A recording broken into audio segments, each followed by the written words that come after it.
இன்றே டவுன்லோட் செய்து உங்கள் ஃபேவரட் ஷோக்களை என்ஜாய் பண்ணுங்க.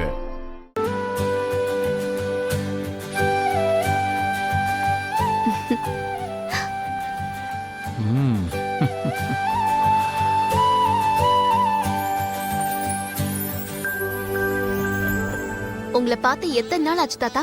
நல்லா இருக்கீங்களா? நீ நல்லா இருக்கியா?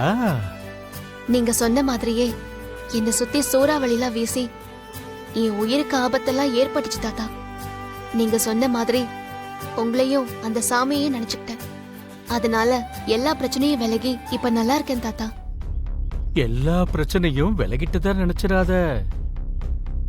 உன்னை பிடிக்காதவங்க உன்னை எப்படியாவது ஒழிக்கணும்னு கங்கணம் கட்டிக்கிட்டு பெருசா சதிவலை பின்னிக்கிட்டு இருக்காங்க. இப்பதான் ஜோசியர் விஷயத்திலயும் நந்தினியோட கார் ஆக்சிடென்ட்லயும் தப்பிச்சு வந்திருக்கோம். இதுக்கப்புறமும் என்ன சதி வேலை பண்றாங்க? என்ன பிடிக்காதவங்க சதியில இருந்தெல்லாம் தப்பிச்சு வந்துட்டேன் தாத்தா. இனிமே எந்த பிரச்சனையும் இல்லைன்னு நினைக்கிறேன். எல்லாம் முடிஞ்சு போச்சு. நீ எதை சொல்றன்னு எனக்கு தெரியும். ஆனா அந்த பிரச்சனை இன்னும் முடியல. அது வேற ரூபத்துல தொடர போகுது. நீ செஞ்ச புண்ணியம் உன்னை காப்பாத்தும். நீ எதுக்கும் கவனமாயிரு.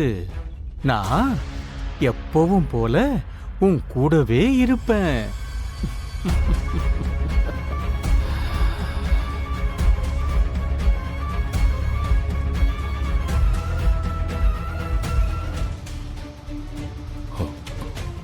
வனஜா எதுக்கு திடீர்னு அந்த ஜோசியர் மேட்டரை கையில் எடுத்திருக்கான்னு தெரியலையே.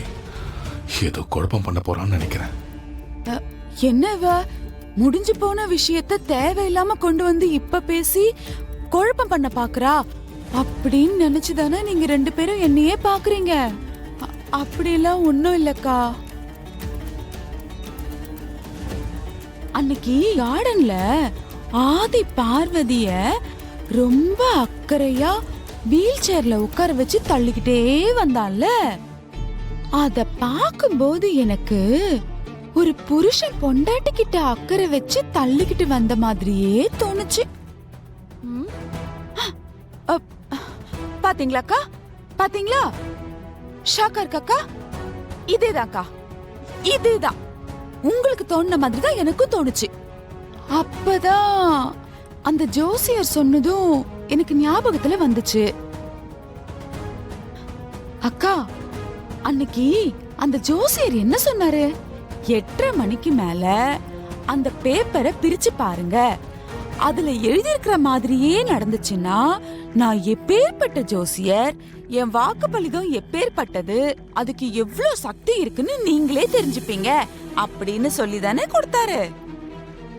8:30 மணிக்கு முன்னால என்னக்கா நடந்தது? நீங்களே சொல்லுங்க. என்னமோக்கா, எனக்கு கூட அன்னைக்கு தோட்டத்துல அவங்கள ஒன்னா சேர்த்து பார்த்தப்போ அப்படிதான் தெரிஞ்சது. போது நிறுத்துங்க.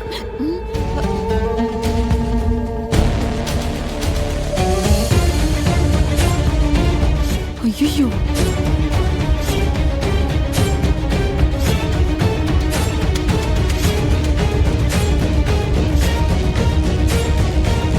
எப்பவும் வீட்டுல என்ன குழப்பம் பண்ணலான்னு யோசிச்சுட்டு இருப்பீங்களா? நல்லதாவே யோசிக்க மாட்டீங்களா? ஆதி, கொஞ்சம் பொறுமையா இரு. வனஜா என்ன சொல்ல வரான்னு அவளை முழுசா சொல்ல விடு. என்னதான் சொல்ல வரான்னு கேப்போம். மா, தயவு செஞ்சு இதுல நீங்க தலையிடாதீங்க. நீங்க கொஞ்ச நேரம் அமைதியா இருங்கம்மா. அவங்க கிட்ட நான் பேசுறேன். இதுதான் எனக்கு வேணும். இந்த குடும்பத்துல அம்மாக்கு அடுத்த இடத்துல நீங்க தான் இருக்கீங்க. ஆனா அம்மா கிடைக்கிற மரியாதையில ஒரு 10% உங்களுக்கு கிடைக்குமா? எப்படி கிடைக்கும்? ஏன்னா நீங்க நடந்துக்கிற விதம் அப்படி. நீங்க எப்பவும் பார்வதி தப்பான கண்ணோட்டத்திலே பார்த்துட்டு இருக்கீங்களே. இந்த குடும்பத்துக்காக பார்வதி செஞ்ச நல்லதெல்லாம் ஏன் உங்க கண்ணுக்கே தெரிய மாட்டேங்குது? வாழ்ற காலத்துல 4 பேருக்கு நல்லது செய்யலனாலும் பரவாயில்ல, அடுத்தவங்களுக்கு கெடுதல் பண்ணணும்னு நினைக்காதீங்க. நீங்க செய்யற பாவம்லாம் உங்க பிள்ளைங்கள தான் வந்து சேரும். உங்களோட இந்த குணம் பிடிக்காம தான் உங்களோட பிள்ளைங்களும் புருஷனும் உங்களை பார்க்க கூட வர பிடிக்காம ஏதாவது ஒரு காரணத்தை சொல்லிட்டு வெளிநாட்டிலே இருக்காங்க. அப்போ கூட உங்களை நீங்க மாத்திக்க மாட்டீங்களா? பார்வதி விஷயத்துல அம்மா மனசை நீங்க இப்படி அடிக்கடி குழப்ப பார்த்தீங்க, அப்புறம் சித்தின்னு கூட பார்க்க மாட்டேன். உங்க மரியாதை நீங்களே கெடுத்துக்காதீங்க. போங்க இங்க இருந்து.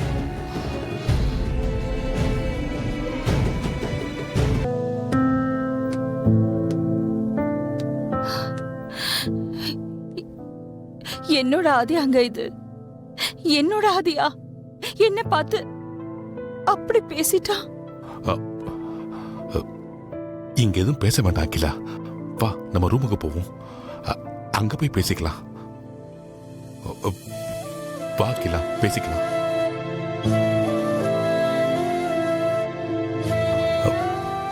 வா அகிலா.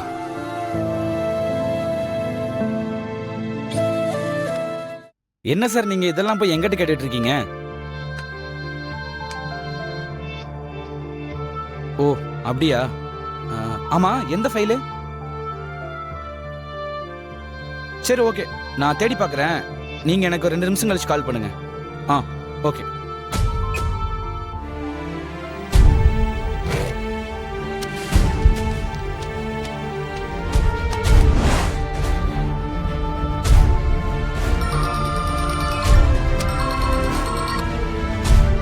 ஹலோ சார், ஃபைல் நான் எடுத்துட்டேன்.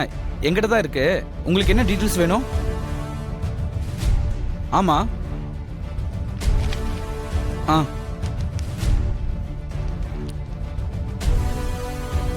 இருக்கு சார். அருண். ஆமா சார்.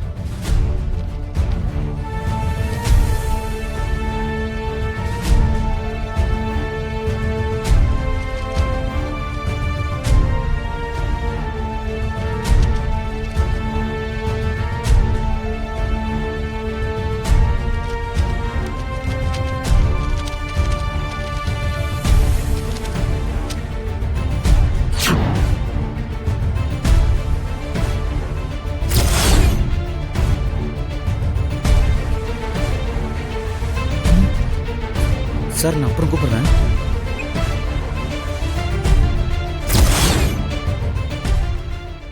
ஐயோ, அந்த பேப்பரை பார்த்துட்டா ப்ரோக்கும் பார்வதிக்கும் நடந்த ரெஜிஸ்டர் மேரேஜ் தெரிஞ்சிருமே. என்ன பண்றது?